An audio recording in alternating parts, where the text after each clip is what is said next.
imagem espelhada descortina-se para as laterais. Em letras brancas, voltamos a apresentar. Estamos de volta e vamos direto ao plenário do Supremo Tribunal Federal para o início da sessão plenária da tarde desta quarta-feira, dia 27 de setembro de 2023. Última sessão jurisdicional sob a presidência da ministra Rosa Weber. Há julgamentos previstos. Vamos acompanhar, como sempre, aqui na TV Justiça, ao vivo, direto do plenário. Obrigada. Podemos nos sentar. A ministra Rosa Weber, presidente do STF, senta-se ao centro da bancada em madeira, em formato da letra U, invertida. Com muita alegria, declaro aberta esta 29ª sessão ordinária do plenário do Supremo Tribunal Federal, neste 27 de setembro de 2023. Saúdo os eminentes pares, começando pelo nosso decano, ministro Gilmar Mendes, ministra Carmen Lúcia. A ministra Rosa Weber tem pele branca, cabelos louríssimos, lisos, curtos abaixo das orelhas. Usa óculos de armação escura, Edson Fachin, brincos e colar dourados com pingentes. Veste a toga preta por cima da blusa preta de mangas compridas. Tanto a gola quanto as mangas da blusa têm lantejoulas vermelhas brilhantes. Saúdo ainda a Procuradora-Geral da República em exercício, doutora Eliseta Maria de Paiva Ramos, que hoje nos dá a alegria da presença. Seja muito bem-vinda, doutora Eliseta, e que se sinta muito em casa. A representante do Ministério Público está sentada à esquerda da ministra Rosa Weber. Cumprimento também as senhoras e os senhores advogados, as senhoras e os senhores servidores.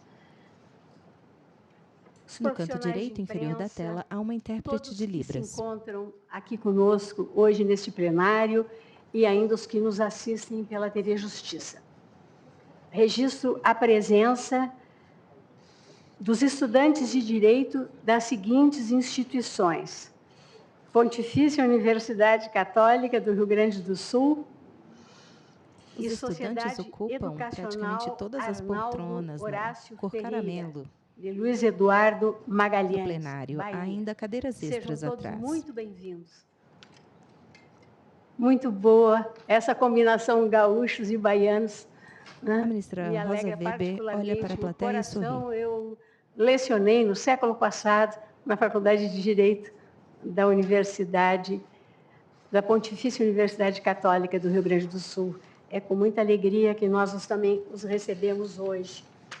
Peço à senhora secretária que proceda à leitura da ata da sessão anterior.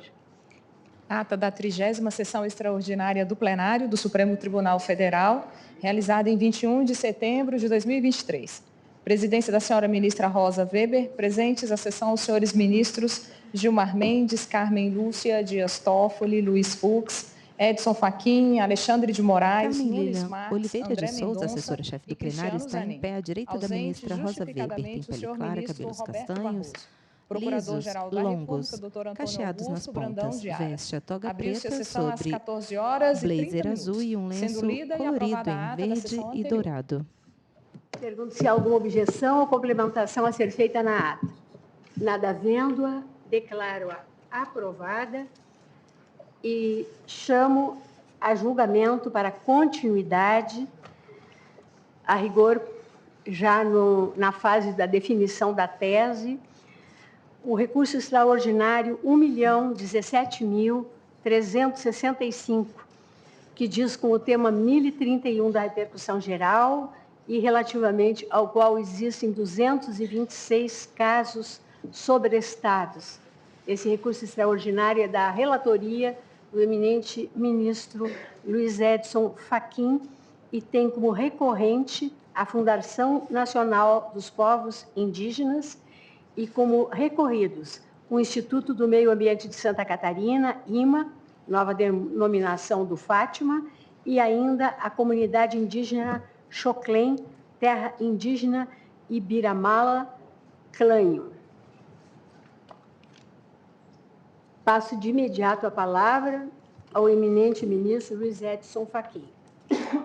Muito obrigado, senhora presidente. O ministro Edson Fachin senta-se à direita na bancada em formato da letra U invertida. Tem pele branca, cabelos grisalhos, lisos, é calvo na parte superior, usa óculos de armação metálica quadrada, leve.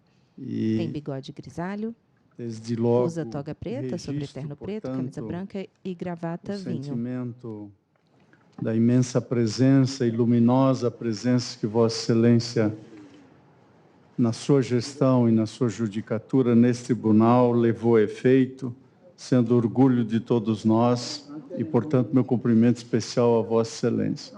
Cumprimento a ministra Carmen Lúcia, os eminentes pares que compõem esse colegiado, a senhora Procuradora-Geral da República em exercício, a doutora Eliseta, que hoje aqui está representando o Ministério Público. Senhora Presidente, nós estamos vindo de um longo e proveitoso debate em torno desse recurso ordinário 1.017.365.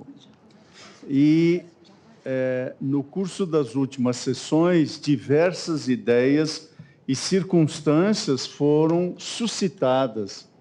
E, mais de uma vez, de modo salutar, aqui se cogitou de uma hipótese sempre bem-vinda de construir uma compreensão que espelhe, se não a unanimidade, pelo menos um sentido que represente de maneira nítida a percepção majoritária deste tribunal.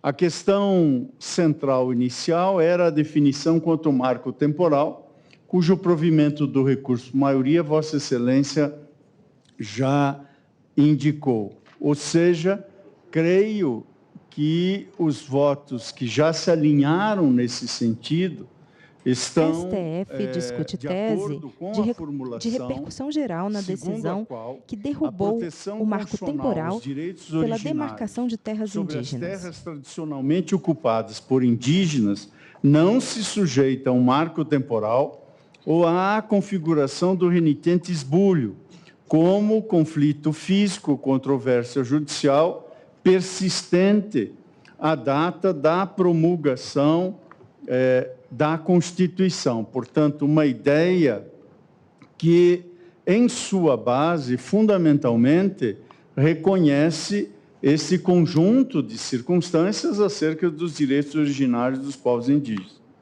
Nada obstante, ao lado disso, emergiram um conjunto expressivo de temas, dentre eles temas que não estavam no voto originário por mim proferido como relator, mas que foram ventilados e, em meu modo de ver, alguns deles granjearam a percepção majoritária, embora com gradientes diversos, desse plenário.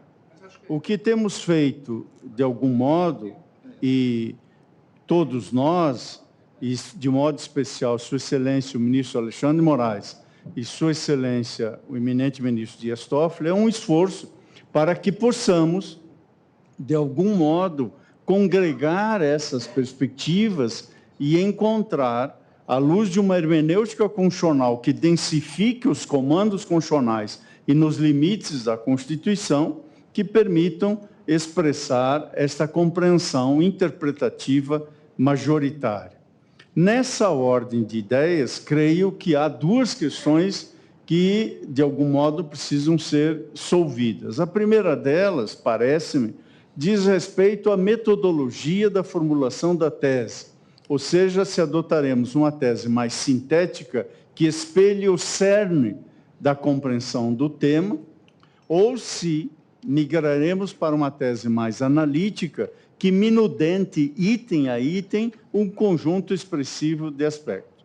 Ao lado dessa dimensão metodológica, creio que resta, na sequência ou simultaneamente, ou eventualmente previamente, o desate de algumas questões sobre as quais, creio, nós teremos certamente percepções não unânimes. A primeira delas diz respeito que, se de um lado a compreensão majoritária reconhece que aqui nesse tema há de se adentrar também na temática da indenização, por outro lado, não me parece ainda existir uma formação adequada de compreensões sobre a presença ou não do direito de retenção.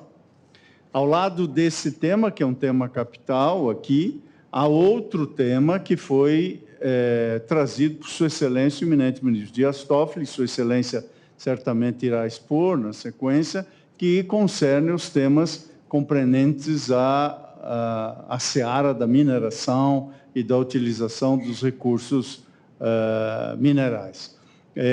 Esses dois temas não estão no voto deste relator e, portanto, a proposta que trago de natureza sintética vai, no meu modo de ver, no limite daquilo que se pode acolher, segundo a percepção que tenho, à luz dessa hermenêutica constitucional. Portanto, procurando colher as preocupações incluídas do eminente ministro Cristiano Zanin sobre o modo em que essa indenização é de ser feita, bem como algumas preocupações de colegas ministros, incluindo Sua Excelência o ministro André Mendonça, sobre o laudo antropológico, procuro fazer aqui uma formulação que não trata daqueles dois temas controversos, mas que, de algum modo, é uma tentativa de granjear, independentemente da percepção pessoal do relator, uma compreensão majoritária. Essa formulação, portanto, presidente, ficaria nos seguintes termos. Portanto, a tese que estou a sugerir nesse momento é uma tese mais sucinta. Nos seguintes termos: a proteção constitucional aos direitos originários sobre as terras tradicionalmente ocupadas por indígenas não se sujeita ao marco temporal ou à configuração do renitente esbulho como conflito físico ou controvérsia judicial persistente à data da promulgação da Constituição de 88, sendo o laudo antropológico um dos elementos importantes para a respectiva caracterização, garantidos os princípios próprios do devido processo administrativo. Esta seria a primeira parte. A segunda e última seria: ao terceiro de boa-fé, que esteja na posse da terra declarada como de ocupação tradicional indígena, assiste direito à indenização prévia pelas benfeitorias, bem como àquela decorrente do regime de responsabilização civil do Estado por eventuais danos causados por Estados e pela União em decorrência da titulação indevida de terras indígenas, apurada esta para fins de justa e prévia indenização em processo administrativo judicial apartado do procedimento demarcatório, sem direito à retenção, admitida a composição e o levantamento da parte em controvérsia. Então, senhora presidente, há, nesse segundo aspecto, uma proposição nuclearmente distinta do ministro Alexandre de Moraes e, metodologicamente, a proposição de Sua Excelência, o eminente ministro Dias Toffoli, que formulou minudentemente 11 itens de um conjunto de formulações que integrariam, portanto, a tese. Mas o que trago para propor a Vossa Excelência esse colegiado, sinteticamente, seriam essas duas orações assim compostas na tentativa de almejar um consenso majoritário. Muito obrigado pela palavra, presidente. Obrigada, ministro Fachin. Pois não, ministro Alexandre? Não, eu só iria... Então, eu só ia fazer o seguinte registro. Como foi, como sempre, extremamente bem exposto pelo ministro Fachin, na verdade, nós temos, num primeiro momento, que definir se vamos fazer uma tese mais sintética, e nessa linha, o ministro Fachin propõe, né, duas orações, já tentando e incorporando sugestões do ministro Cristiano, do próprio ministro Alexandre, enfim, ministro Luiz Roberto, ou uma tese analítica, como a que nos foi proposta pelo ministro Dias Toffoli. Ministro Alexandre, pelo que eu compreendi, tem alguma divergência no que diz com a segunda oração, né, da tese proposta pelo ministro Fachin. Eu, agora, vou conceder a palavra para o ministro Alexandre e depois para o ministro Dias Toffoli e, naturalmente, para todos os colegas que quiserem. Eu digo porque são os proponentes das teses que nós estamos tentando aqui, né, examinar.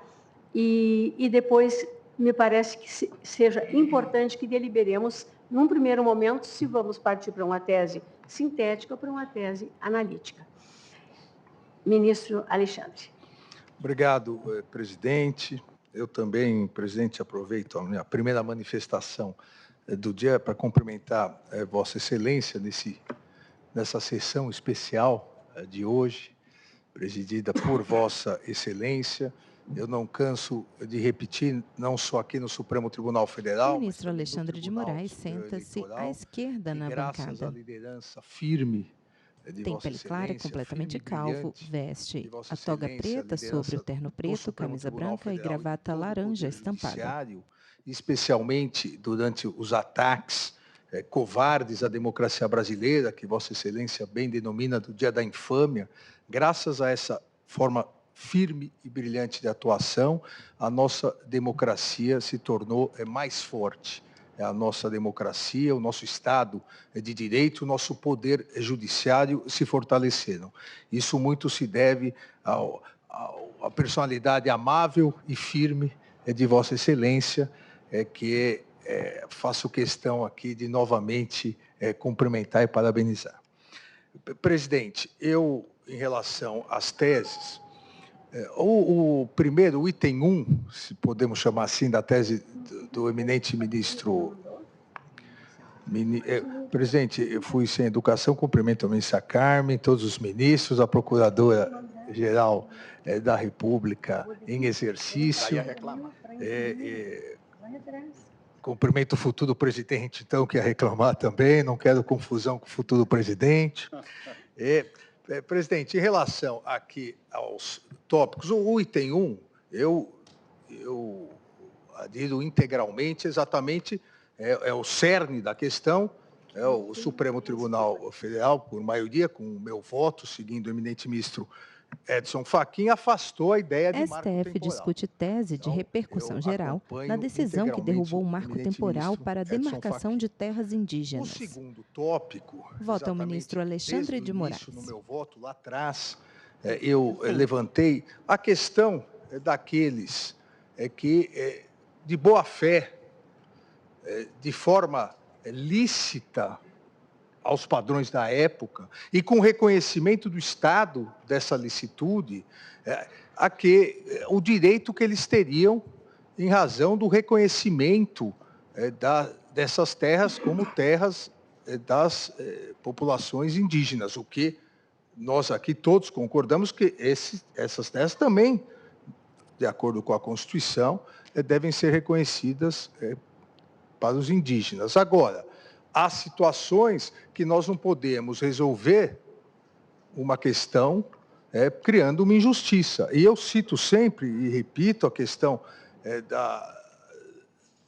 das terras dadas por Dom Pedro II, após a Guerra do Paraguai, aos colonos Mato Grosso, o que hoje é a região do Mato Grosso e Mato Grosso do Sul, por terem lutado pelo Brasil, eles ganharam título licitamente de terra de Dom Pedro II, e esse título foi sendo passado licitamente. Ora, eles, os seus descendentes, ou mesmo aqueles que adquiriram, não podem ser prejudicados por um erro do Estado, do poder público. Obviamente, reconhecida essa terra como terra indígena, deve ser feito o que a Constituição determina, mas eles devem ser indenizados. Essa foi a minha proposta anterior, desde o início do voto, para que nós não transformemos uma grande vitória, o reconhecimento integral dos direitos indígenas, o fim do marco temporal, não transformemos também numa grande derrota de milhares e milhares de colonos. Isso é importante colocar, porque aparentemente, às vezes, parece que são garimpeiros ilegais ou grandes latifundiários ilegais que invadiram essas terras. Esses não têm direito algum. Nós estamos falando aqueles que, de boa fé, receberam título do Estado, do poder público. Esses, a meu ver, têm direito. Então, no item 2, eu proponho, presidente, a seguinte tese já passei aos colegas, eu fiz, após as conversas que tivemos, inclusive por sugestão do eminente ministro Barroso, aqui uma inversãozinha no final que lerei para todos. Então, inexistindo a presença do marco temporal ou de renitente esbulho, como conflito físico ou controvérsia judicial, persistente à data da promulgação da Constituição, são válidos e eficazes, produzindo todos os seus efeitos, os atos e negócios jurídicos perfeitos e a coisa julgada que tenham por objeto a posse lícita e de boa-fé ou o domínio dos títulos das terras de ocupação tradicional indígena ou a exploração das riquezas. Só um minuto, presidente, que aqui deu... O ministro Alexandre de Moraes digita no celular. Eu volto aqui, então, presidente. Não, salvo aquele início que é exatamente o primeiro item, ou seja, se houver a presença no dia 5 de outubro, ou renitente esbulho, conflito físico ou controvérsia judicial, se aplica o item 1, como o eminente ministro Edson Fachin colocou. Inexistindo isso, são válidos e eficazes, produzindo todos os seus efeitos, os atos jurídicos perfeitos, a coisa julgada que tenham por objeto a posse lícita e de boa-fé ou o domínio com justo título das terras de ocupação tradicional indígena ou exploração das riquezas do solo, rios e lagos nela existentes, assistindo ao particular direito à prévia e justa indenização, em face da União e do ente federativo que titulou a terra, correspondente ao valor da terra nua e benfeitorias necessárias e úteis, pague em dinheiro ou em títulos da dívida agrária, se for do interesse do beneficiário, e processada em autos apartados do procedimento de demarcação, garantido o direito de retenção até o depósito do valor incontroverso. Esse final que foi, eu inverti, a partir da discussão, se houver o depósito do valor incontroverso, não há necessidade do direito de retenção, enquanto não houver esse depósito, garantindo o direito de retenção. Presidente, me permite um breve comentário? Sim. Eu até sou a favor da tese minimalista, vou votar na minha vez, mas eu só queria entender um ponto da ministro sugestão Luiz do ministro Roberto Alexandre. Barroso, à esquerda na bancada. A indenização da terra nua é o que a Constituição veda, salvo se houver ato ilícito, que é o ponto que foi destacado no voto do ministro Fachin. Ele tem pele clara, cabelos lisos, grisalhos, portanto, usa toga preta sobre terno azul marinho, camisa azul e gravata roxa estampada. Sim, mas, ministro Barroso, essa foi toda a discussão nesses dias. O ato ilícito ministro Alexandre foi o ato de Moraes. do poder público que titulou essa terra. Não, certo, então... Obviamente, se a terra agora... E, obviamente, nós temos que ver de forma retroativa. Dom Pedro II, quando titulou a terra, não era um ato ilícito naquele momento. Agora, visto sob a ótica da Constituição de 88, não poderia ter sido titulada uma terra indígena. Então, aí a ilicitude do ato e o direito à indenização. É por isso essa divergência nossa em relação a esse item. Quando puder, manda o texto. Tá? Presidente, antes de ouvir Sua Excelência, o eminente ministro Dias Toffoli, se Vossa Excelência e os eminentes pares me permitirem, eu gostaria de enaltecer a preocupação do eminente ministro Alexandre de Moraes quanto à justiça da decisão que esse tribunal está a tomar ao fixar essas teses, especialmente em homenagem aos pequenos agricultores de boa-fé. Claro que as situações no Brasil não são parificáveis.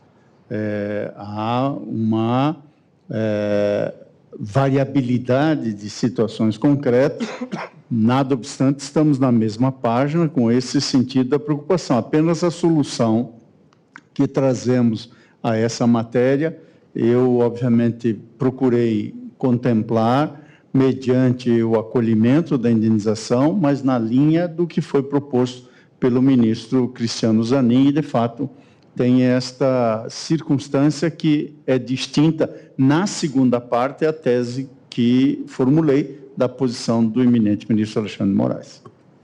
Na verdade, nós temos a proposta de Vossa Excelência, que já é fazendo uma composição... Ministra Rosa Weber. Constituída de duas orações. Com relação à primeira oração, a concordância expressa do ministro Alexandre. Com relação à segunda oração, há a divergência que agora foi explicitada.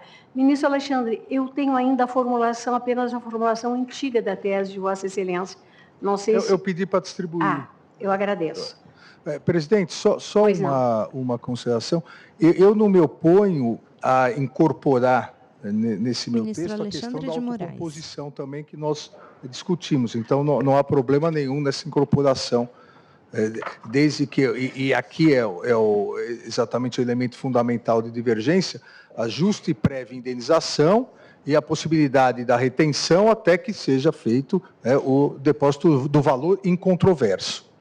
Certo. Então, agora... Ressalvada a possibilidade de autocomposição. Ressalvada a possibilidade de autocomposição que foi sugerida pelo ministro Cristiano Zanin, e eu incorporo também isso. Então, seria... Garantindo o direito de retenção, se não houver o depósito do valor incontroverso, e aí acresceria o final, porque termina assim, garantindo o direito de retenção, se não houver o depósito do ou até que haja isso.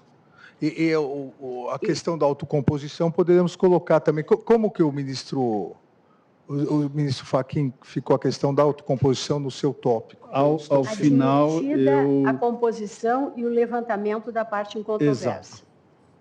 Perdão. Então, garantindo o direito de retenção, se não houver o depósito do valor incontroverso, permitindo-se a autocomposição.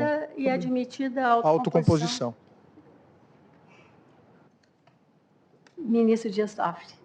Senhora Presidente, um cumprimento especial a Vossa Excelência. O ministro Dias Toffoli senta-se à esquerda, na bancada, entre os ministros Luiz Roberto Barroso e Gilmar Mendes. Quanto tenho orgulho e honra de ter sido presidido por Vossa Excelência nesta... O ministro Toffoli tem pele branca, cabelos grisalhos, levemente calvo na parte posterior, Federal, tem bigode e barba grisalhos. Usa toga preta sobre terno cinza, camisa branca, gravata amarela estampada. Aqui relembrado pelo ministro Edson Fachin, pelo ministro Alexandre de Moraes, ainda haverá a saudação oficial, mas ao final, após a prestação de contas tradicional que é feita, mas fica aqui esse registro desse orgulho e honra pessoal e particular minha de estar na bancada sob a presidência de Vossa Excelência. Ministra Carmen, eminentes colegas, senhora Procuradora-Geral em exercício, doutora Eliseta, senhoras e senhores advogadas e advogados, especialmente os que acompanham essa causa, todos que estão aqui presentes ou virtualmente acompanhando. Senhora Presidente, eu tenho para mim que a tese ela deve ser mais analítica, porque senão nós continuaremos a ter multiplicação de conflitos que poderiam, desde logo, serem esclarecidos, se nós fizermos uma tese mais longa e separando esses vários casos que estão sendo tentados de se colocar. Em pauta, recurso extraordinário 1017-365, FUNAI contra IMA. STF discute tese de repercussão geral na decisão que derrubou o marco temporal para a demarcação das terras indígenas. Há 35 anos de regulamentar a exploração mineral em áreas indígenas. Há pedidos na Agência Nacional de Mineração de próprias tribos indígenas para exploração. Fiz esse levantamento, já se tem em sessão anterior, só que não há regulamentação. Eu penso que nós temos que, sim, fazer a necessária observação deste fato neste momento e uma série de outras questões, como, por exemplo, na sessão passada, eu fiz a sugestão também na tese de deixar claro que as comunidades indígenas têm direito e legitimidade ativa judicial e administrativa, porque nas instâncias, e citei o próprio caso concreto desse recurso extraordinário, em que a comunidade indígena aqui envolvida só foi admitida pelo ministro relator, pela Suprema Corte, ou seja, em todas as outras instâncias, quem atuou foi a autarquia e foi negado o litisconsórcio necessário Por isso, eu vou pedir ver aos eminentes colegas, até porque eu fiz algumas alterações também na minha proposta de tese anterior, para fins de ficar registrado na sessão o voto, eu ficaria, né, com várias das teses já formuladas, com algumas adequações que eu fiz passar ainda a Vossas Excelências, me desculpando pelo horário que eu passei ainda na virada de ontem para hoje, mas que eu tenho que fazer aqui, porque até é um reajuste no voto anterior, porque tem algumas teses que eu reajustei o texto. Então, eu entendo que temos que fazer uma tese mais alongada, nós temos que detalhar várias questões que são importantes para evitar interpretações a uma tese mais sintética. Uma tese com 2 orações, embora de uma preciosidade, né, sem dúvida nenhuma, intelectual do eminente relator, e nessa tentativa de algo mais sintético, mas com a devida vênia eu tenho um olhar diferenciado e entendo que nós, ao fazermos uma tese sintética, nós vamos permitir várias interpretações diferentes e não vamos conseguir dar concretude à ideia de uma maior pacificação. Então, eu passo a ler os itens da minha tese e, conforme o caso, eu vou fazer comentários após a leitura do item. O item 1, a demarcação consiste em procedimento declaratório do direito originário territorial à posse das terras ocupadas tradicionalmente por comunidade indígena. Proposta que é a íntegra de proposta anteriormente feita pelo ministro relator. O segundo item também. A posse tradicional indígena é distinta da posse civil, consistindo na ocupação das terras habitadas em caráter permanente pelos indígenas, das utilizadas para suas atividades produtivas, das imprescindíveis à preservação dos recursos ambientais necessários a seu bem-estar e das necessárias à sua reprodução física e cultural, segundo seus usos, costumes e tradições, nos termos do parágrafo 1º do artigo 231 do texto constitucional. Também, ipsis literis, proposição inicial feita pelo ministro Edson Fachin. Item 3. Aqui já uma proposição feita em sessão anterior pelo ministro Alexandre de Moraes. A proteção constitucional aos direitos originários sobre as terras que tradicionalmente ocupam independe da existência de um marco temporal em 5 de outubro de 1988, ou da configuração do renitente esbulho como conflito físico ou controvérsia judicial persistente à data da promulgação da Constituição. Item 4. Aqui com base na proposição feita pelo ministro Cristiano Zanin, também em sessão anterior. Existindo ocupação tradicional indígena ou renitente esbulho contemporâneo à promulgação da Constituição Federal, aplica-se o regime indenizatório relativo às benfeitorias úteis e necessárias previsto no artigo 231, parágrafo 6º da Constituição Federal de 88. E aqui, senhora presidente, nos próximos itens, a partir do item 4, com a proposição do ministro Cristiano Zanin, eu vou especificando a maneira de indenização ou as opções em que pode o Estado atuar junto às comunidades indígenas ou aos particulares e aos outros entes da federação, de acordo com as particularidades das hipóteses possíveis que existem na realidade. Hipóteses que, na verdade, já existem na realidade. Então, o item 4, que eu acabei de ler, é exatamente aquilo que está na Constituição. Havendo, né, terra indígena ocupada ou renitente esbulho contemporâneo à promulgação, a única coisa que vai caber são as indenizações, as benfeitorias úteis e necessárias. O próximo item, o item 5, é ausente essa ocupação naquele momento, ou renitente esbulho. Então, passo a ler o item 5. Ausente ocupação tradicional indígena ao tempo da promulgação da Constituição Federal, ou renitente esbulho na data da promulgação da Constituição Federal, são válidos e eficazes, produzindo todos os seus efeitos, os atos e negócios jurídicos perfeitos e a coisa julgada relativos a justo título ou posse de boa-fé das terras de ocupação tradicional indígena, assistindo ao particular direito à indenização prévia das benfeitorias necessárias e úteis pela União e, quando inviável, o reassentamento dos particulares, porque pode haver uma composição para reassentar os particulares em outra terra dada pelo Estado, e, quando inviável o reassentamento dos particulares, caberá a eles indenização pela União com direito de regresso em face do ente federativo que titulou a área, ou seja, a União poderá fazer... A União é a responsável pela demarcação.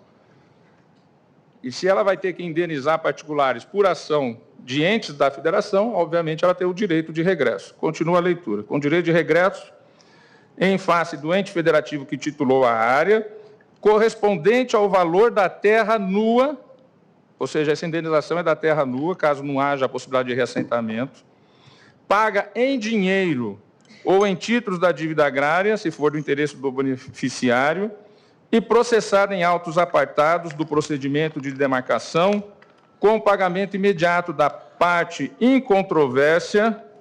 E aqui eu poderia fazer adequação para essa proposta do ministro Alexandre de Moraes, né? Não havendo o pagamento da parte em controvérsia, o direito de retenção. Eu readequaria aqui, embora no texto distribuído eu falo não direito de retenção, mas como Sua Excelência readequou a retenção só ao pagamento da parte em controvérsia, isso é o que já ocorre necessariamente de ordinário nas desapropriações. Né? Tem que haver o pagamento imediato da parte em controvérsia, o não pagamento da parte em controvérsia, então, gera o direito à retenção. Aqui eu faço oralmente uma pequena mudança no final desse item para adequar a sugestão agora feita pelo ministro Alexandre de Moraes, que termina da seguinte forma: com pagamento imediato da parte em controvérsia, garantido o direito de retenção se não houver o depósito do valor em controvérsia.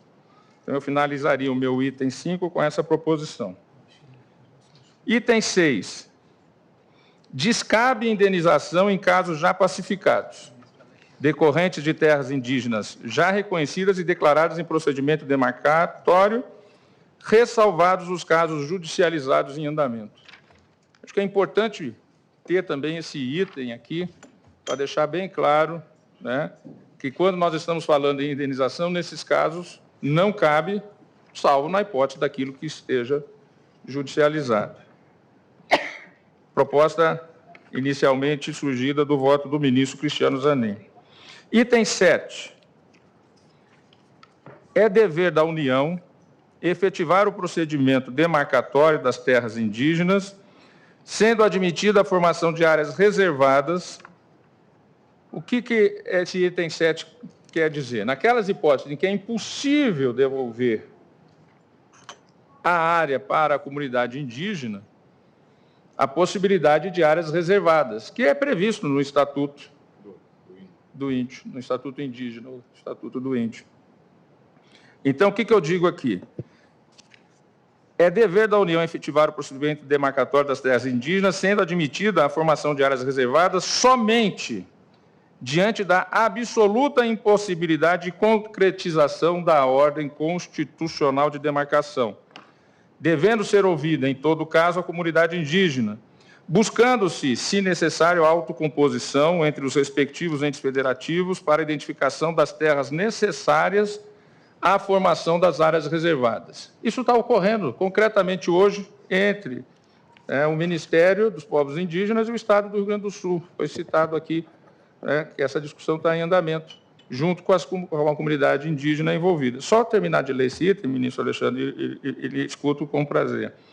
Buscando-se, se necessário, a autocomposição entre os respectivos entes federativos para a identificação das terras necessárias à formação das áreas reservadas, tendo sempre em vista a busca do interesse público e a paz social, bem como a proporcional compensação às comunidades indígenas. Isso são questões que estão colocadas na Convenção 169 da OIT, exatamente, que é lei em nosso país, porque é um tratado que foi um decreto legislativo e um decreto presidencial que internalizaram essa convenção em nosso país. Pois não, ministro Obrigado, ministro Toffoli. Só para acrescentar, ministro Alexandre de Moraes. Eu também, no meu voto, na proposta original, tinha levantado essa possibilidade que Vossa Excelência disciplinou de forma mais competente aqui no item 7. Eu chamei até de possibilidade de compensação de terras, desde que, obviamente, a comunidade indígena concordasse, caso houvesse absoluta impossibilidade de concretização da ordem constitucional, porque há casos, eu citei alguns exemplos, em que já há uma cidade no local. Então, a possibilidade dessa compensação, a possibilidade da escolha de uma outra área com as mesmas características culturais, antropológicas, para que houvesse a possibilidade aí sim de solucionar o problema. Exatamente vai ao encontro aqui do que Vossa Excelência colocou no item 7. Eu só queria observar que essa ministro Gilmar Mendes, à esquerda. Me parece que admite a possibilidade de se fazerem ajustes. Me preocupa muito o termo absoluta impossibilidade. Me parece que nas decisões, inclusive da Corte Interamericana, sobre essa temática, se fala na ideia de proporcionalidade, de se fazerem ajustes. Se nós formos olhar na própria experiência. O ministro Gilmar Mendes tem pele clara, cabelos grisalhos, calvo na parte superior, tem sobrancelhas volumosas e grisalhas, usa óculos de armação escura, quadrada. Nesse mesmo veste toga preta sobre terno grafite, camisa clara, gravata azul. Mas também outros índios estão vivendo nesse espaço. E no Xingu acabou ocorrendo isso. Além da comunidade do Xingu, nós tivemos também alguns daqueles grupos que foram trazidos lá nos anos 60 e 70 da região do Cuiabá-Santarém para o âmbito do Xingu. Quer dizer, são situações práticas que hoje já têm referências no que concerne à jurisprudência, inclusive internacional. A própria Corte, tem até caso brasileiro, julgado pela Corte Interamericana. De modo que me parece que mas isso é uma questão de ajuste, só para que nós fiquemos atentos a essa necessidade, possibilidade. No dia que, nas sessões anteriores, nós até conversamos, a partir da intervenção de parlamentares e gente do Executivo, que este caso, inclusive, comporia ou entraria nesse rol de casos que poderia ter uma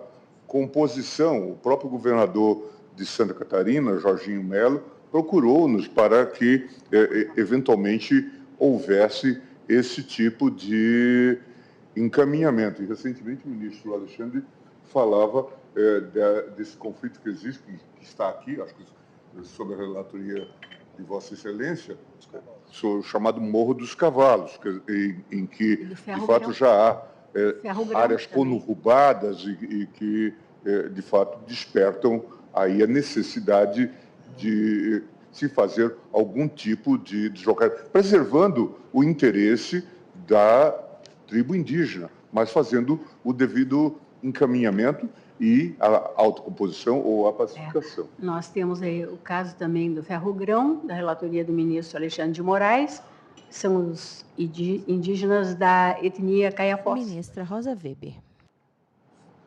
Estava tentando achar aqui na Convenção 169, especificamente, mas pois não.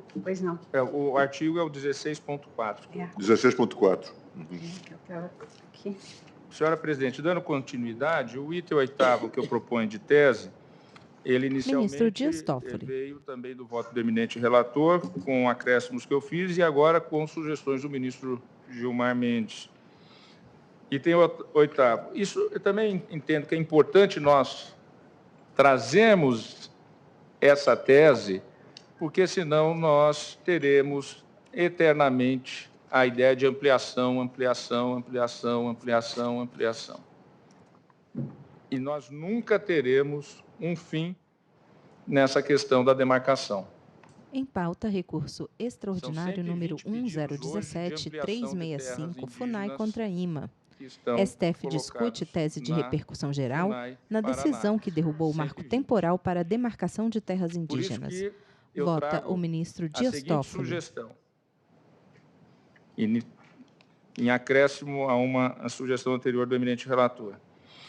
Item 8º. O redimensionamento de terra indígena não é vedado em caso de descumprimento dos elementos contidos no artigo 231 da Constituição da República, por meio de procedimento demarcatório, até o prazo de 5 anos da demarcação anterior, que é o prazo do processo administrativo, sendo necessário comprovar grave e insanável erro na condução do procedimento administrativo ou na definição dos limites da terra indígena, ressalvadas as ações judiciais em curso e os pedidos de revisão já instaurados até a data de conclusão deste julgamento. Então, essa é a proposta que eu faço quanto ao redimensionamento. Item 9º, laudo antropológico. O laudo antropológico realizado nos termos do Decreto 1776/1996 é elemento fundamental para a demonstração da tradicionalidade da ocupação de comunidade indígena, determinada de acordo com seus usos, costumes e tradições. Proposta que veio inicialmente do ministro Luiz Edson Fachin, mas que agora, com a proposta, nas conversas que tivemos do ministro André Mendonça, eu agregaria aqui, agora oralmente, no item 9 das propostas que distribuí a Vossas Excelências, a parte final, de acordo com os seus usos, costumes e tradições, e observado o devido processo administrativo.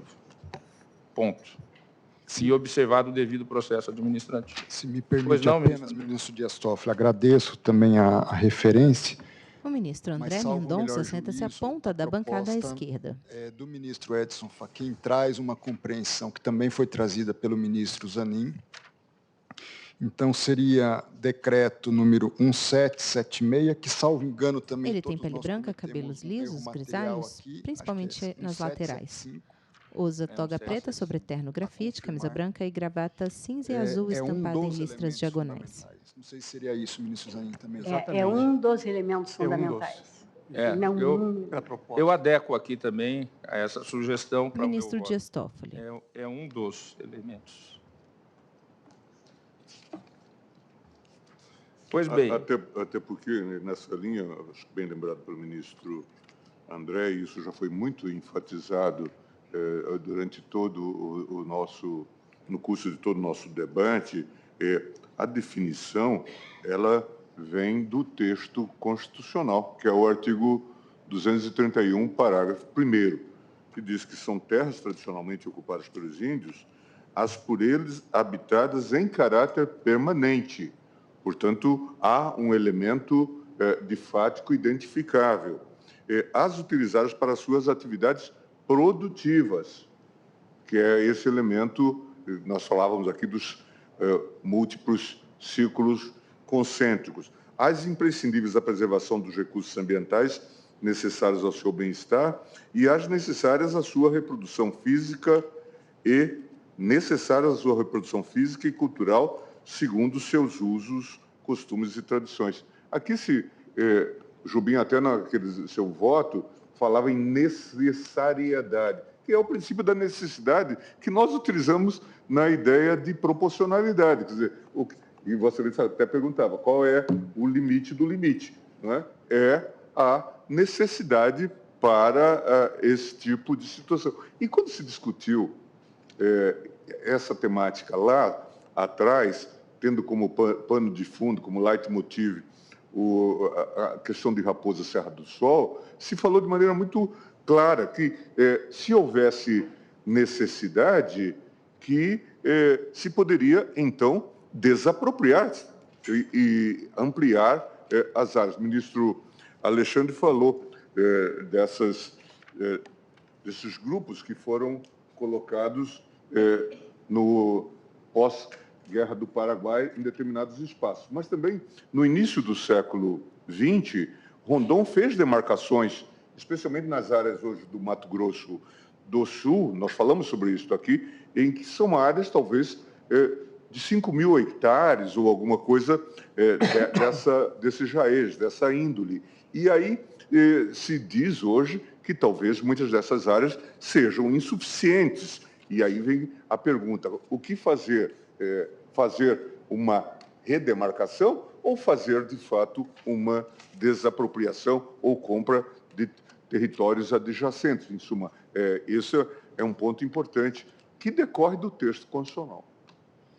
Dando continuidade, senhora presidente, agradecendo as intervenções feitas, os itens 10 e 11 da minha proposta de tese são itens inicialmente contidos na proposição anterior do ministro relator.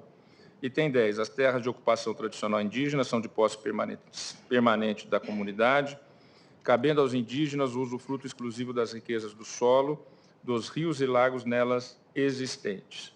Item 11, as terras de ocupação tradicional indígena, na qualidade de terras públicas, são inalienáveis, indisponíveis e os direitos sobre elas imprescritíveis. É evidente que são temas que estão colocados na Constituição, mas o que eu penso é que seria muito importante nós colocarmos aqui dentro de um parâmetro mais analítico e amplo. Vista geral do plenário. Dessas questões que envolvem as demarcações das Plateia terras indígenas. à esquerda e à direita. Item 12, também partindo da proposta do ministro Fachin, com algumas sugestões, alterações por mim feitas. Item 12, a ocupação tradicional das terras indígenas é compatível com a tutela constitucional do meio ambiente, sendo assegurados o exercício das atividades tradicionais dos indígenas. Ou seja, até conversando com representantes do Ministério dos Povos Indígenas, me falaram que tem casos em que uma caça leva a uma punição, ou até o Ministério Público entrando com ações, inquéritos e investigações. Danos ao meio ambiente. Por danos ao meio ambiente, por crime ambiental. Então, eu acho que é fundamental, por isso que eu volto a reiterar, é muito importante nós fazermos uma tese mais ampla, com a devida vênia dos que, a partir do relator, pensem de modo diverso.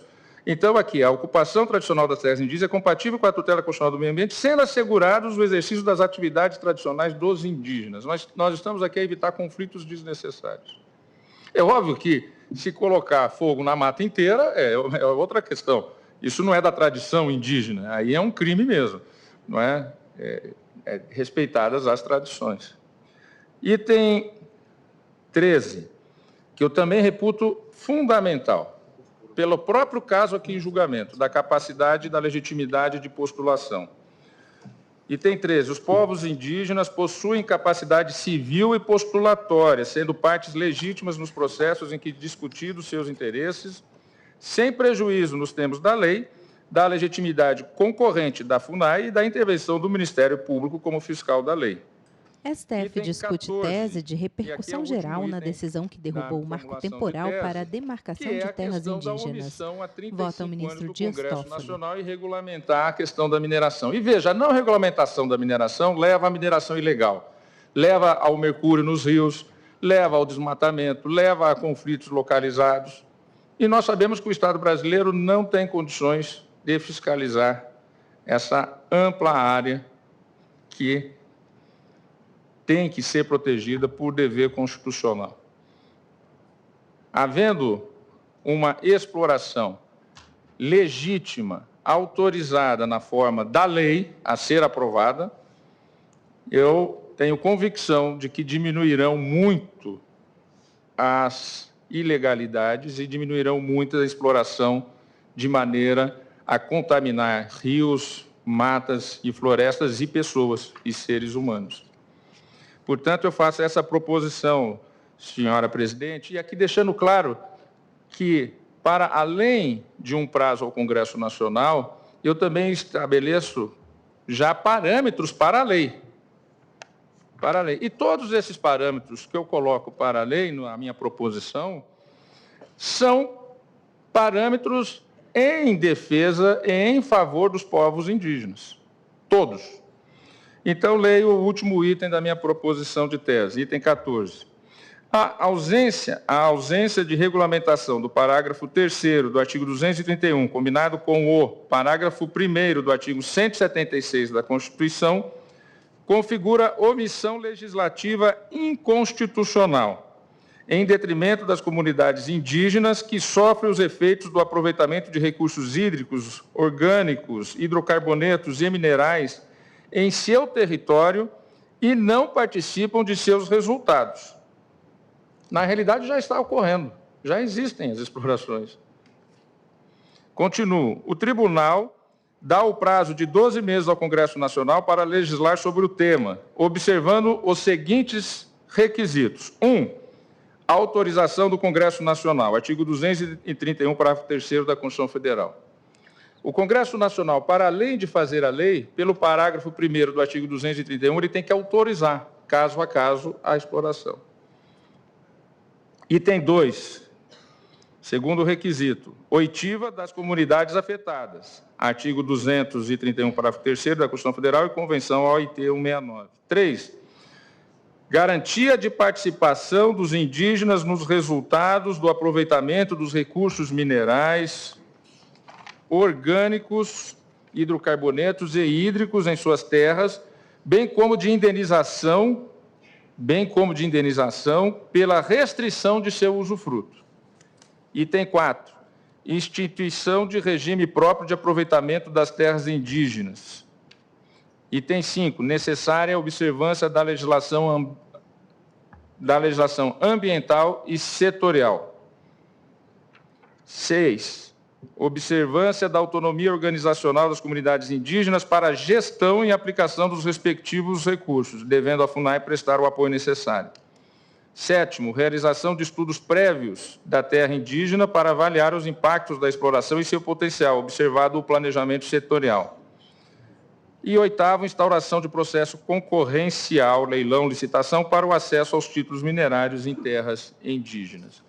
Então, todas essas proposições são parâmetros para o Congresso Nacional, em 12 meses, editar a lei. Caso o Congresso Nacional não edite a lei em 12 meses, evidentemente, há uma omissão legislativa e a isso há os instrumentos constitucionais aptos a corrigirem a omissão legislativa. Mas, desde logo, já sugiro esses parâmetros para que as comunidades indígenas sejam protegidas. Então, agradecendo a Vossa Excelência, senhora presidente, eu reafirmo a necessidade, no meu olhar, com a devida vênia, de uma tese mais ampla e, feitas algumas correções aqui oralmente, Vossas Excelências têm o texto anteriormente distribuído em mãos. Senhor presidente. Agradeço. Estou na fila. O ministro Fux, o ministro Luiz Roberto tinha pedido que querem resolver qual é que vai falar primeiro?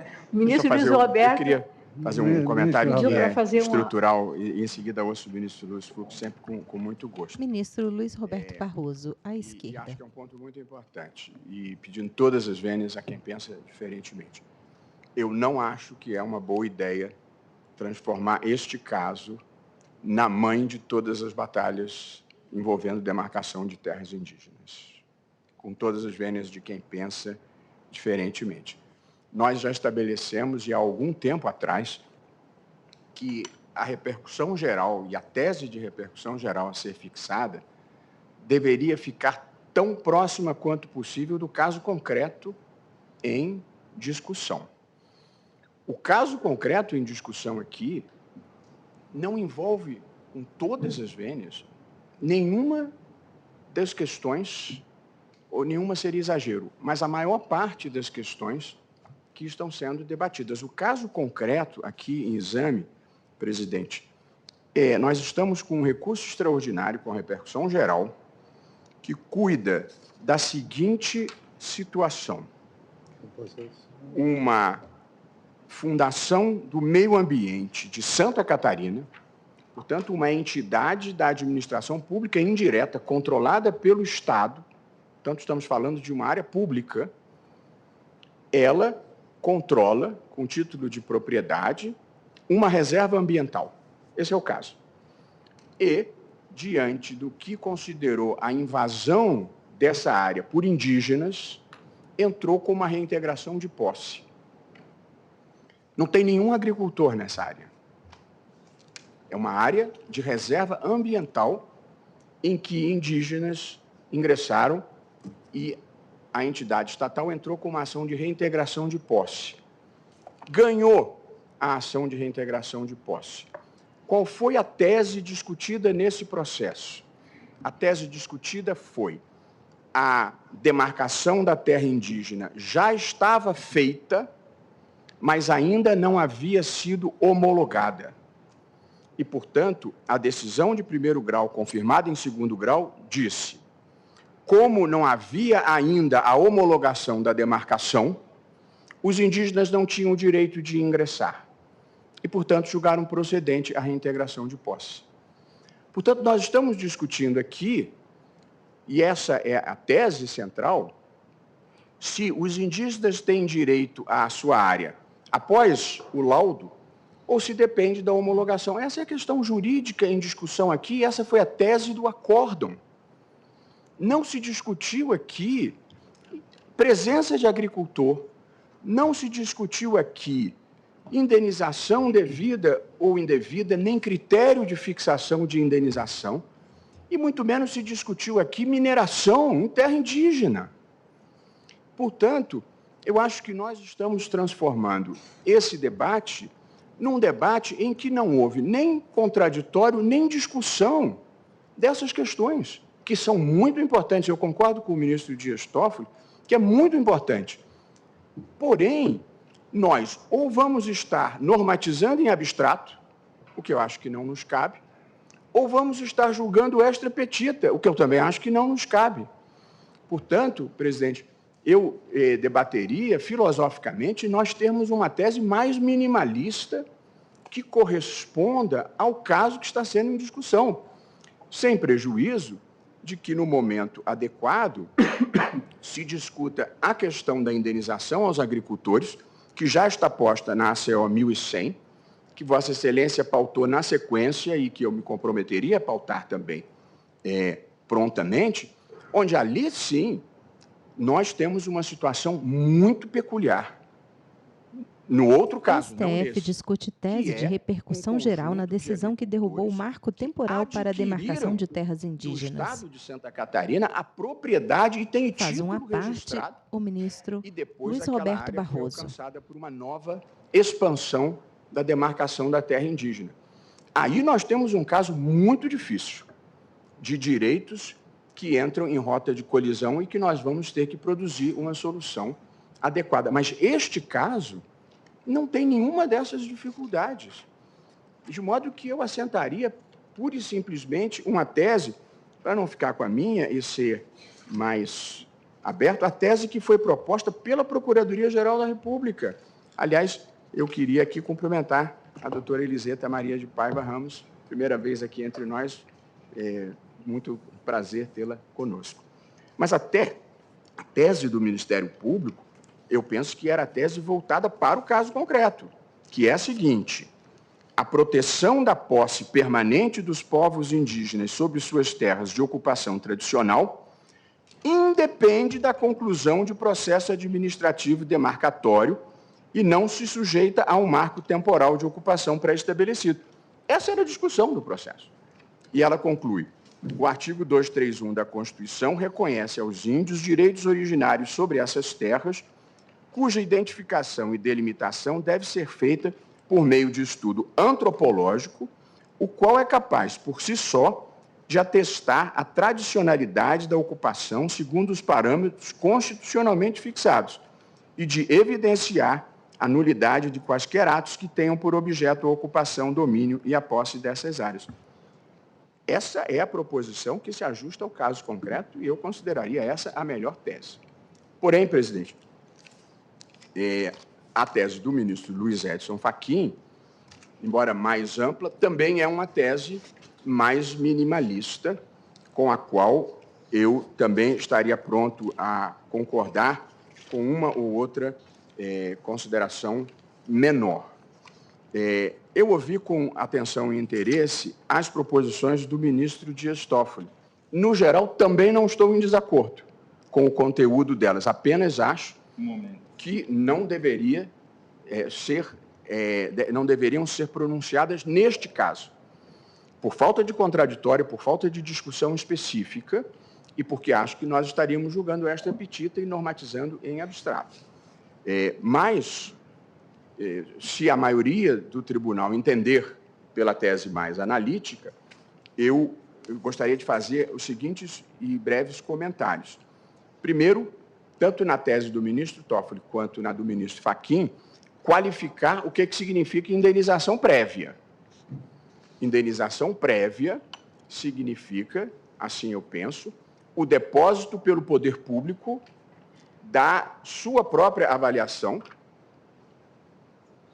a partir de cujo depósito o particular já pode levantar o dinheiro, ainda que queira continuar a discutir o valor, como acontece na desapropriação em geral. Portanto, se indenização prévia significa o poder público fazer um depósito antes de se emitir na posse, eu estou de acordo. Se significa esperar acabar o processo de desapropriação, eu estou em manifesto desacordo, porque aí não se vai demarcar terra indígena jamais, que basta você procrastinar indefinidamente o processo de desapropriação. Portanto, se optar pela tese analítica, eu acho que nós temos que qualificar, sem margem a dúvida, o que significa indenização prévia. E gostaria de expressar, também de uma maneira muito contundente, que direito de retenção inexiste, porque senão também não se vai demarcar nunca mais terra indígena. E, no tocante à mineração, eu acho, e é importante o ministro Toffoli ter levantado esse ponto, porque eu acho que, numa democracia, nenhum tema é tabu. E, portanto, a Constituição, de fato, cogita dessa possibilidade mediante legislação. Mas eu não acho, presidente, com todo, e acho, portanto, nenhum tema é tabu, e há quem ache que a pobreza repousando sobre muita riqueza e que se deve encontrar um caminho, e há quem ache que esse seria um caminho sem volta destrutiva das comunidades. Eu não estou fazendo essa discussão agora, mas acho que ela é uma discussão importante para ouvir os dois lados e as duas cogitações. Mas eu não acho que haja aqui, em todas as vênias, e das boas intenções que vejo no ministro Dias Toffoli, o ministro Gilmar também defendeu esse ponto de vista, para nós declararmos uma inconstitucionalidade por omissão e fixarmos prazo, eu partiria do pressuposto de que existiria algum direito subjetivo aqui de alguém sendo afetado, ou das comunidades indígenas, ou de qualquer outro interesse, porque o artigo 231, parágrafo 3º da Constituição, diz assim, que é o que está em questão: o aproveitamento dos recursos hídricos, incluídos os potenciais energéticos, a pesquisa e a lavra das riquezas minerais em terra indígena, só podem ser efetivados com autorização do Congresso Nacional, ouvidas as comunidades afetadas, ficando-lhes assegurada participação nos resultados da lavra na forma da lei. Eu aqui, ao ler esse dispositivo, vejo uma norma que não instituiu nem um direito de as comunidades explorarem, nem um direito de nenhum particular, de modo que acho que nós estamos diante de uma discricionariedade política do Congresso Nacional para disciplinar isso. STF discute tese de repercussão geral na decisão que derrubou o marco temporal para demarcação de terras indígenas. Agora há pouco, eu fiz a introdução. Na verdade, as comunidades indígenas são, na realidade, afetadas dia a dia pelo garimpo ilegal, pelo mercúrio nos seus rios, pela exploração da flora e da fauna nas suas comunidades, por garimpeiros ilegais, de maneira ilícita, sem condições do Estado agir na prática, porque não está regulamentado. Eu entendo, mas se nós estivéssemos diante de uma demanda suscitada por uma comunidade indígena que desejasse a exploração mineral e ela não fosse possível pela falta de regulamentação, eu concordaria com a posição do ministro Toffoli. Mas nós estamos de ofício, sem nenhum pedido de nenhuma comunidade indígena nem de entidade representativa, impondo ao Congresso, ou propondo impor ao Congresso, um dever de legislar onde, em todas as vênias, eu acho que não existe. Se uma comunidade disser, judicialmente, eu quero explorar, mas não posso por falta de legislação, a situação seria diferente. Mas aqui, eu acho que nós estamos, de ofício e extra petita, determinando ao Congresso que faça alguma coisa que eu acho que ele não tem o dever de fazer. Pois não, ministro? Há inúmeros pedidos na Agência Nacional de Mineração de exploração em áreas indígenas, protocolados em análise e, inclusive, de comunidades indígenas. Então, é necessário essa regulamentação pelo Congresso Nacional, é um comando da Constituição. Eu entendo, mas aí cabe à agência tomar a providência que achar que cabe. Quer dizer, judicialmente, não há nenhuma demanda nesse sentido, nem subjetiva, nem em ação direta. De modo que eu acho que é uma proatividade que não se justifica, e menos ainda, por todas as vênias, entendendo? Essa não é uma questão banal, essa é uma questão muito complexa. Eu mesmo tenho dúvidas e angústias sobre a conveniência, mas não acho que caiba a mim decidir. Portanto, e sim, eu acho que é o Congresso, em debate com as comunidades indígenas, com antropólogos e com a iniciativa privada também. São muitos interesses aqui em jogo, legítimos. De modo, presidente, eu quis fazer essa intervenção. Acho que a gente ainda vai ter algum sal para comer até conseguir construir a tese, mas eu votaria na posição minimalista, na linha da Procuradoria-Geral da República, em não prevalecendo esse entendimento.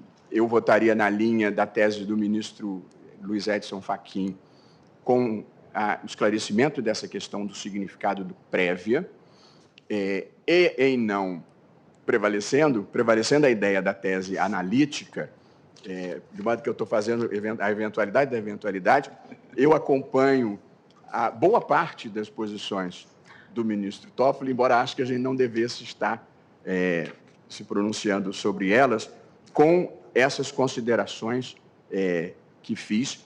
E um ponto muito importante levantado pelo ministro André e também pedindo vênia pela divergência, a demarcação de terras indígenas já tem o seu procedimento regulado por um decreto 1775, de 8 de janeiro de 96, que estabelece qual é o procedimento.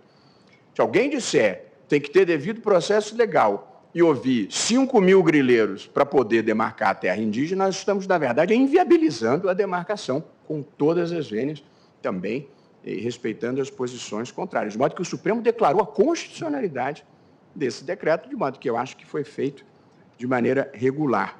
De modo, presidente, eu ainda não votei, mas talvez um pouco um encaminhamento de votação para ver as posições que vão prevalecer. E como Vossa Excelência agora registra na linha que apontou o ministro André, de fato, é o decreto 1775 e não 1776.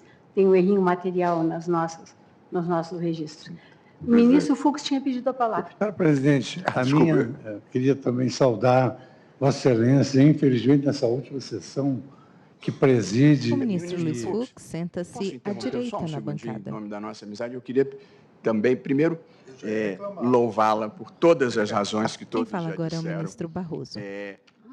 Mas considerar imperdoável meu dever de ter que suceder Vossa Excelência, porque isso é extremamente penoso, por todo o brilho e sucesso que Vossa Excelência teve na sua gestão, e nós todos aqui amamos Vossa Excelência.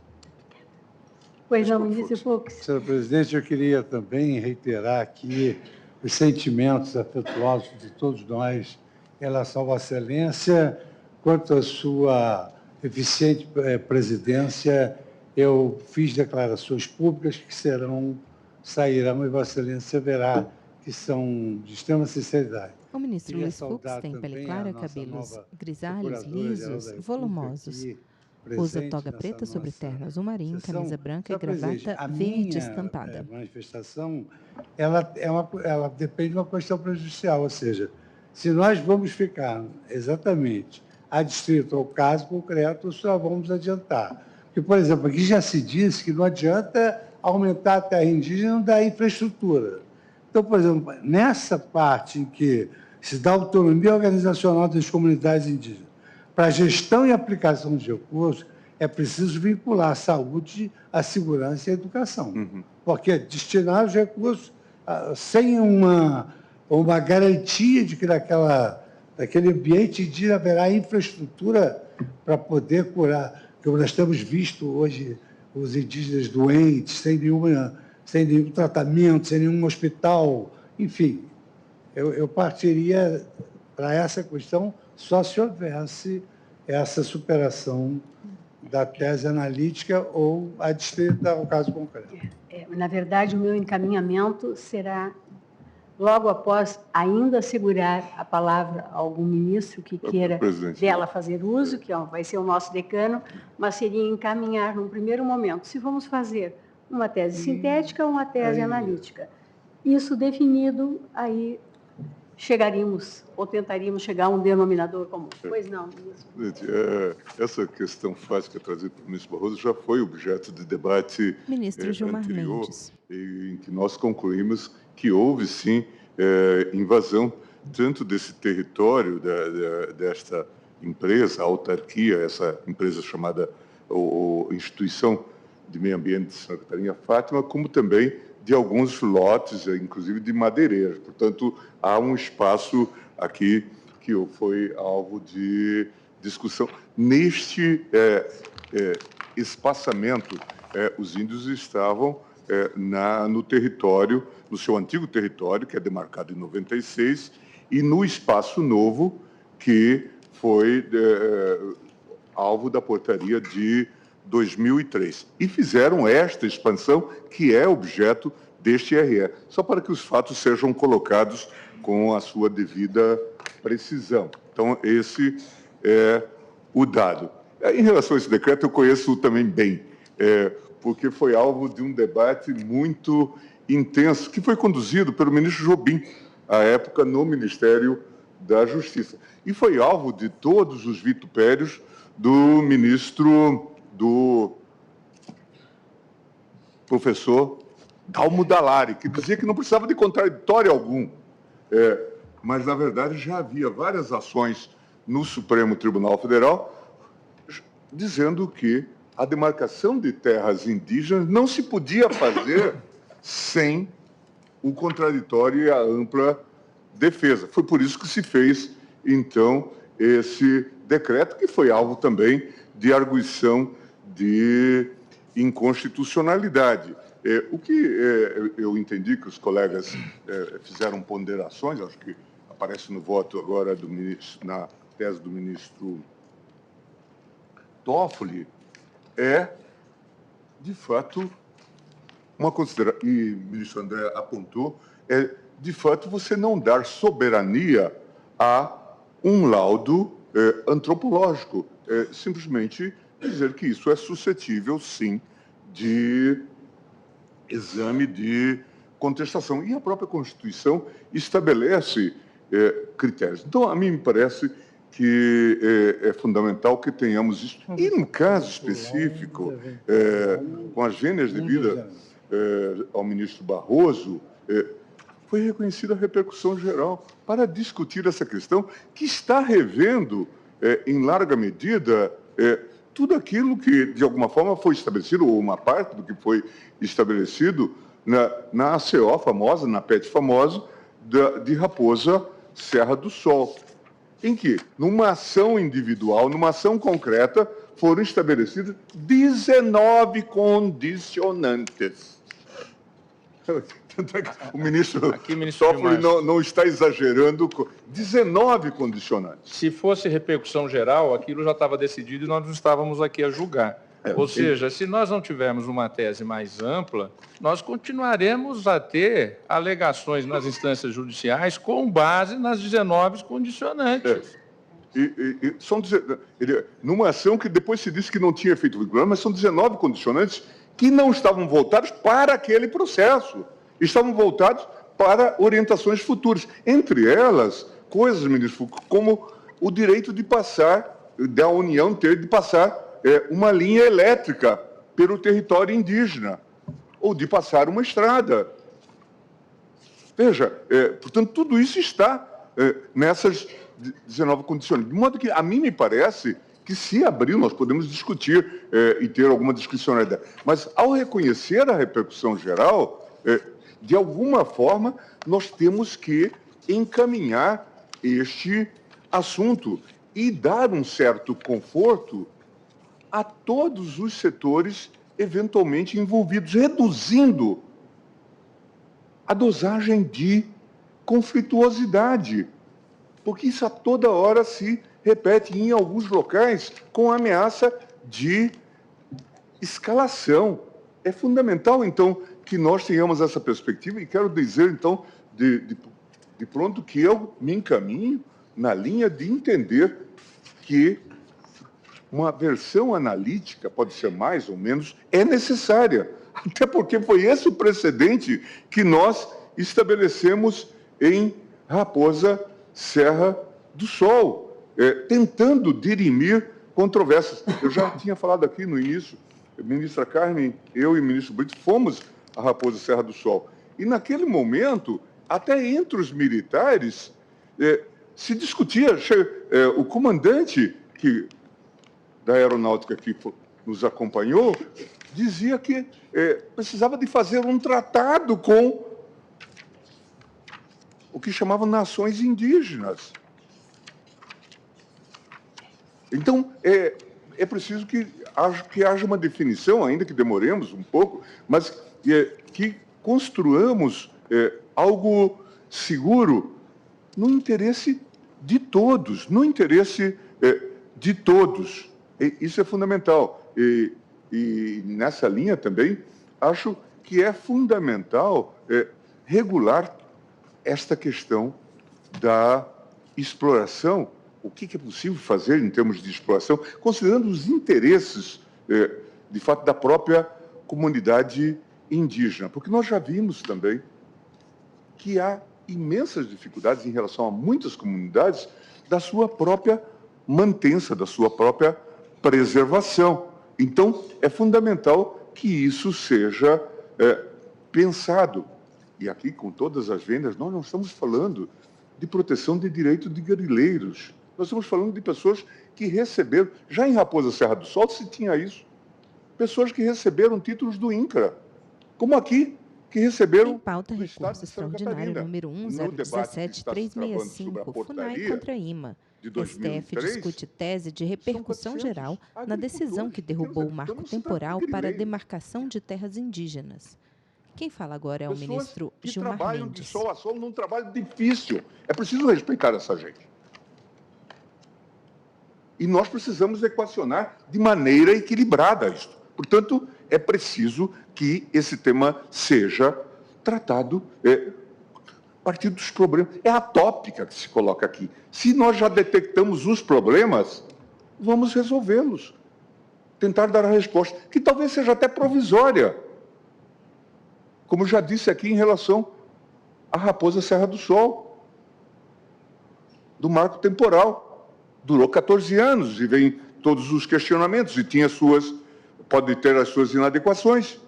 Mas é preciso que a gente, então, esteja aberto e, de fato, não será a primeira vez que vamos estabelecer regras que vão para além do caso concreto em termos de repercussão geral, com as vendas de Chile.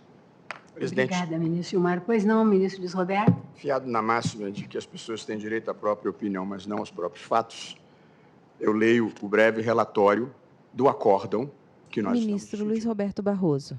Trata-se de ação de reintegração de posse proposta pela Fátima, Fundação de Amparo Tecnológico ao Meio Ambiente, em face da FUNAI, Fundação Nacional do Índio, e dos índios invasores da Reserva Biológica Estadual Sassafrás. Sustenta a autora que é possuidora do imóvel matriculado sob o número tal, no cartório do Registro de Imóveis tal, que integra a Reserva Biológica Estadual do Sassafrás, Unidade de Conservação Integral. De modo que, se tivesse agricultor lá, estaria no lugar errado, porque é uma reserva ambiental. Em 13 de janeiro de 2009, a área foi invadida por aproximadamente 100 índios, que abriram picadas e montaram barracas no local para facilitar suas investidas sobre a mata nativa no interior da reserva biológica, que vem devastando com o uso de motosserras para posterior transporte e venda da madeira. Essa é a alegação da Fundação. contou a autora que, em 2006, a área já havia sido invadida, tendo a Polícia Militar de Santa Catarina efetuado a desocupação e apreendido motosserras que estavam sem registro. A liminar foi deferida, adveio sentença de procedência do pedido para reintegrar a autora na posse do imóvel, condenados os réus ao pagamento de honorários. Apela à União, referindo a incompetência do juízo federal. A União é quem apela, para apreciar a presente ação, uma vez que a área sobre a qual versa a demanda foi abrangida pelos limites da reserva indígena Ibirama. Daí a competência do Supremo Tribunal Federal e a conexão com a ação tal. A FUNAI também refere à incompetência da Justiça Federal e a conexão. Discorre sobre o direito dos índios às terras tradicionalmente ocupadas e sobre a inexistência de responsabilidade pecuniária da FUNAI em decorrência de atos indígenas e a isenção da autarquia no pagamento de honorários advocatícios.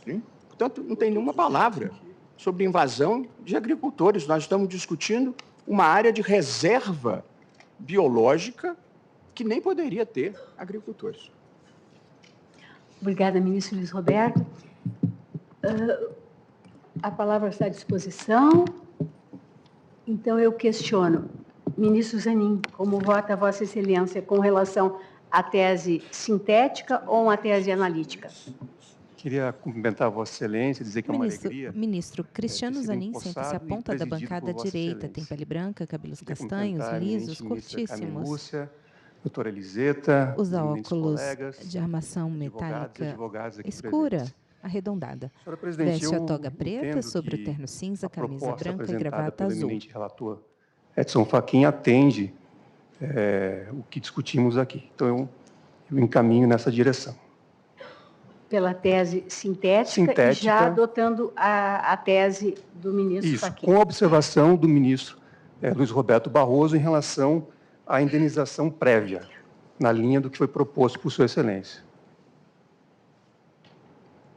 Obrigada, ministro Cristiano. Ministro André Mendonça.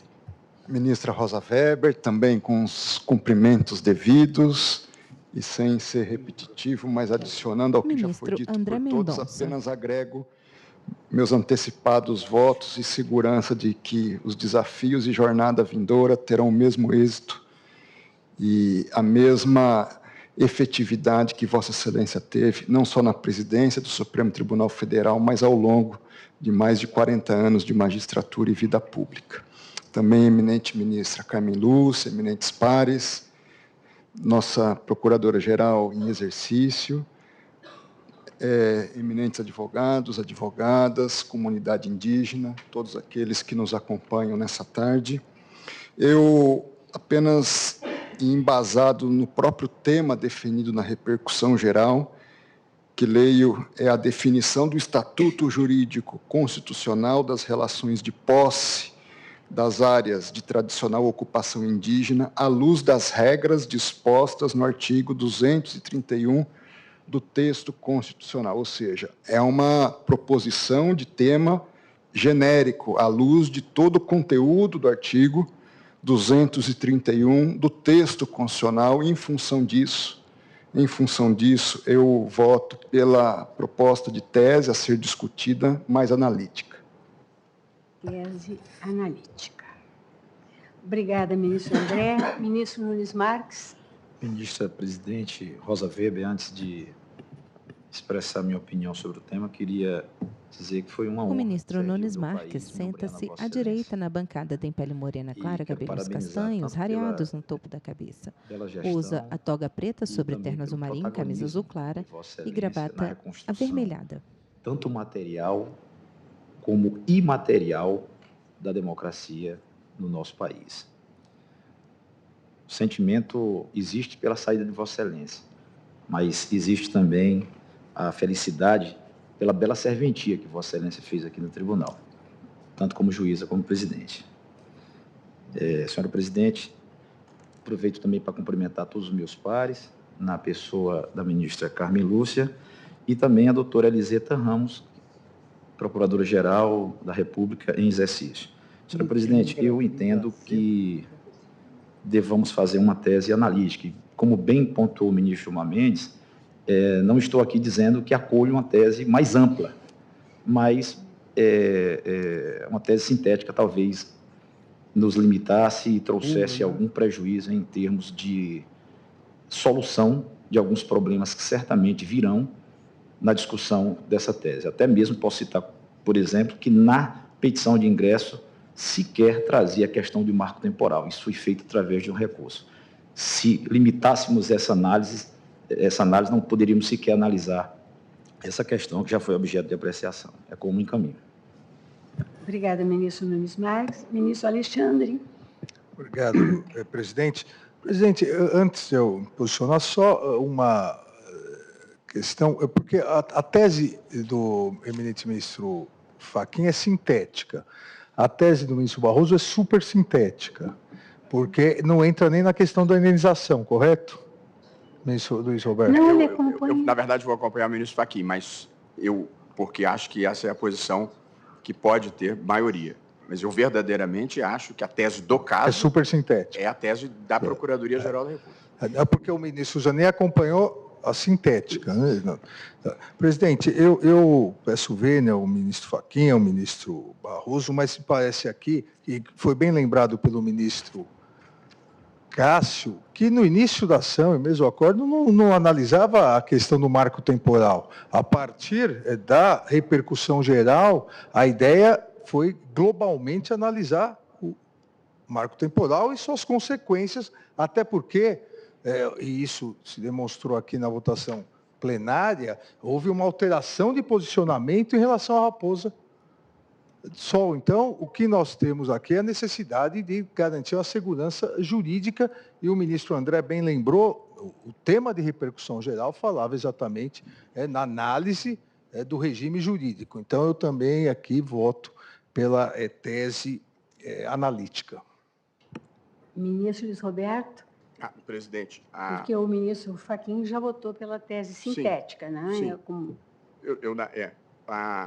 A questão do marco temporal estava evidentemente implícita nesse debate, porque posteriormente à Constituição de 1988 é que foi feita a expansão da demarcação e o ingresso dos indígenas. Portanto, estava implícito ali que nós teríamos que dizer, porque se eles não estavam ali em 1988, se aplicasse a tese do marco temporal como inicialmente concebida, eles não teriam direito. Portanto, a questão do marco temporal estava implícita. Eu, presidente, já antecipando minha posição, eu voto na tese do ministro Luiz Edson Fachin. E se ela não prevalecer, aí eu debateria um outro detalhe da tese que considero igualmente boa, apenas não própria para esse caso, do ministro Dias Toffoli.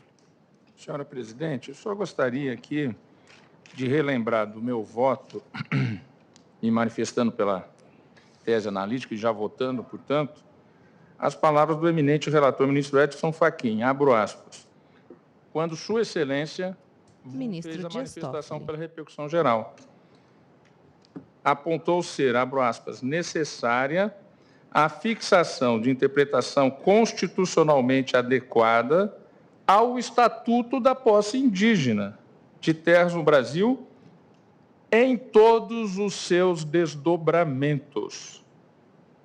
Fecho aspas. Repito a parte final. Em todos os seus desdobramentos. Repito.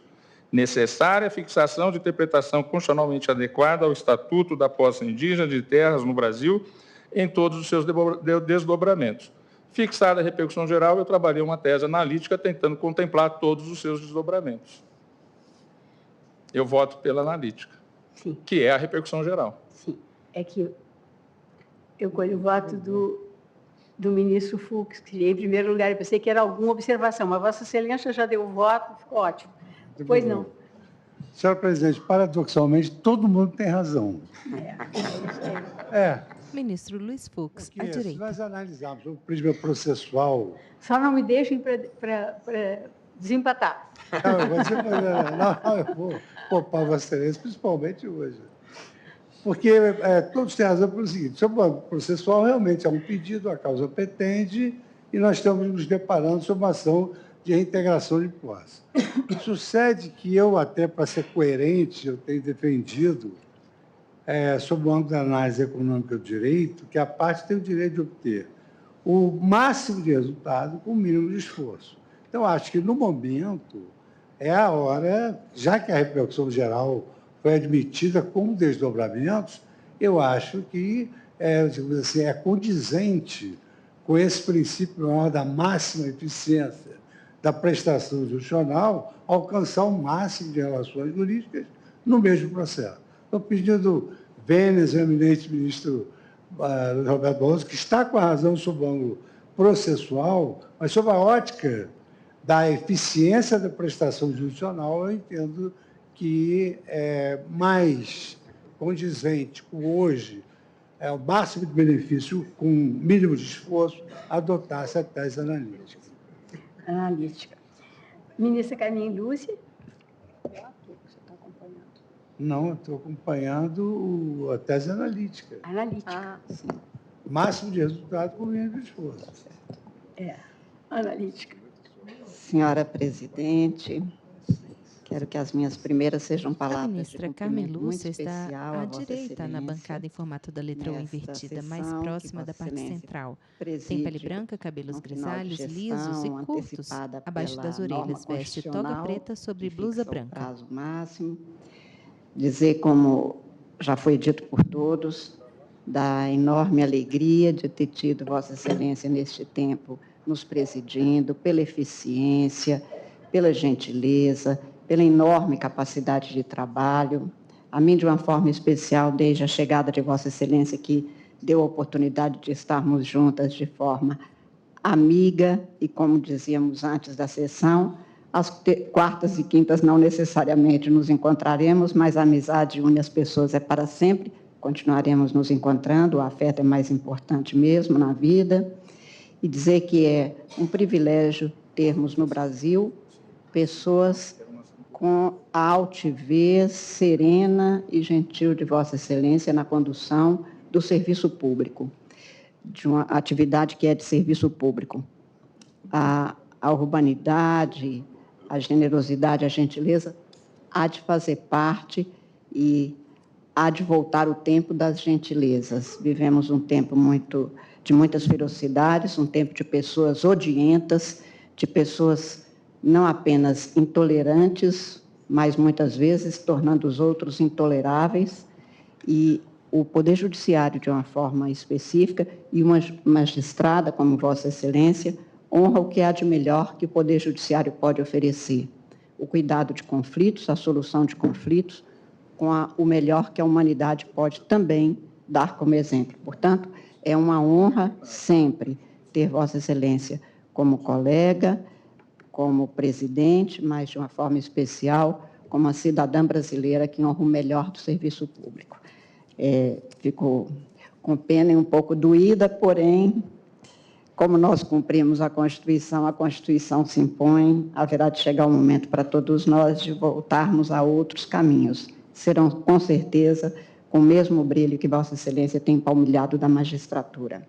No caso, senhora presidente, com todas as vênias dos entendimentos contrários, eu me posiciono, como já tinha dito, pela tese sintética. Razão simples, assim que tenho me pronunciado em geral, acho que as soluções precisam de ter uma base, ainda que, como o ministro Dias Toffoli acaba de ler, da repercussão, que seria o Estatuto Constitucional com todos os desdobramentos, mas seguramente a leitura que faço é um pouco diversa, porque entendo, e, claro, respeitando integralmente a compreensão diferente, que o ministro relator, até também tem reiterado em todas as suas decisões e julgados e votos, parte de um quadro fático processual, e os desdobramentos, portanto, do Estatuto haveriam de se conter nestes limites. Portanto, neste sentido, é que me pronuncio, lembrando que outros temas estão em outros processos. Por exemplo, o ministro Dias Toffoli traz com muita profundidade, com muita percussiência, uma série de temas, como a questão do garimpo, do cuidado dos minerais.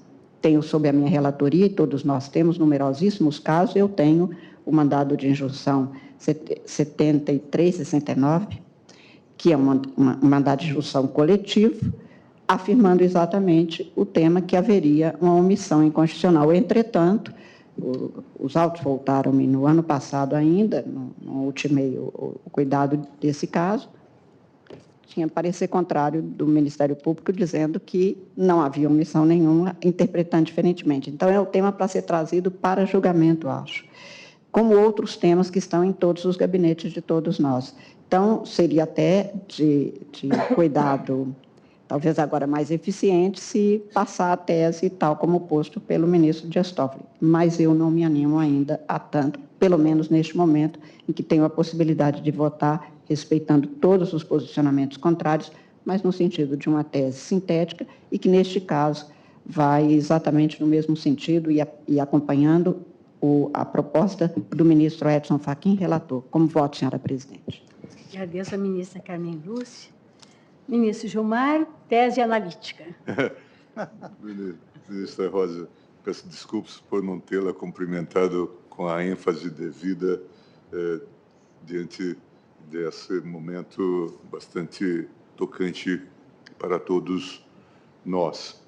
Mas certamente ainda vamos ter a oportunidade de fazê-lo. Todos os colegas já justamente a cumprimentaram por essa belíssima e desafiadora gestão durante todos esses tempos em que esteve conosco, e algo que surpreendeu a todos, o 8 de janeiro, e Vossa Excelência deu uma resposta altiva e enfrentou com galhardia aqueles enormes desafios que a história lhe colocou à frente.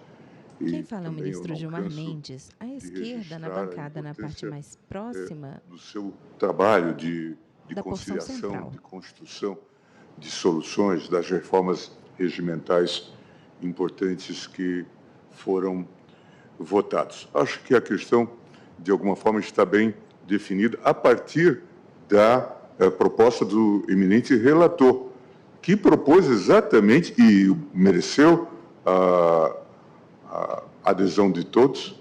Em pauta, recurso extraordinário número 1017365, FUNAI contra IMA. Quanto ao Estatuto da temática da ocupação das terras indígenas, tal como acaba de ler agora o ministro Dias Toffoli, de modo que me parece que, com toda a honestidade intelectual, é preciso reconhecer que é esse o debate que se colocou. Podemos, eventualmente, ter alguma consideração sobre se uma determinada temática deve ou não constar do rol, mas isto não está em discussão agora. Portanto, eu também me manifesto, como já o fiz, em prol da solução analítica.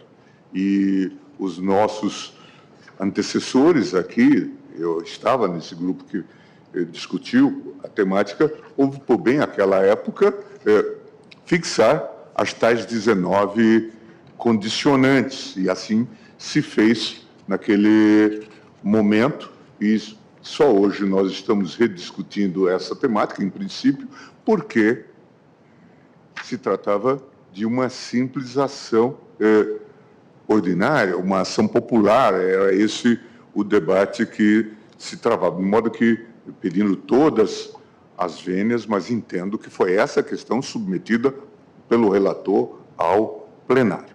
E, por isso, a resposta me parece dogmaticamente correta, a de que devemos dar respostas mais amplas a esse desafio, formulando, portanto, respostas ou soluções analíticas. Na verdade, ministro Gilmar, já se disse aqui que, na verdade, todos têm razão. Eu não tenho a menor dúvida, porque a tese submetida à repercussão geral, o tema submetido é amplo. Agora, eu, pedindo toda a vênia, já a maioria, 6 votos no sentido da tese analítica. Eu acompanho a proposta do ministro Fachin, porque, na verdade, isso apareceu por uma observação, inclusive, do ministro Alexandre. Na verdade, nós teríamos que definir aquilo que seria uma tese sintética. Vossa Excelência mesmo acaba de ponderar que, eventualmente, nós poderíamos tirar ou incluir um aspecto, né, que não tenha sido, ou ainda sequer tenha sido contemplado. Então, de fato, se põe ao tribunal a questão indígena, à luz do artigo 231 da Constituição, mas eu compreendi o sintético no sentido que nós estamos resolvendo o processo, o recurso extraordinário, e que nós temos pautado, e o ministro Luiz Roberto vai pautar, acabou de dizer, outros processos, tantos, a ministra Carmen também chamou a atenção, em que esses outros aspectos estão debatidos. Penso que, sendo analítico, a sintética, nesses moldes, fica tudo igual, mas eu acompanho a formulação ou a proposta do eminente relator, mas vamos prosseguir para a tese analítica, dita analítica, né? Sem a menor dúvida. Consulto Vossas Excelências, interrompemos ou não? Fazemos um intervalo regimental e, no retorno, vamos para a tese analítica.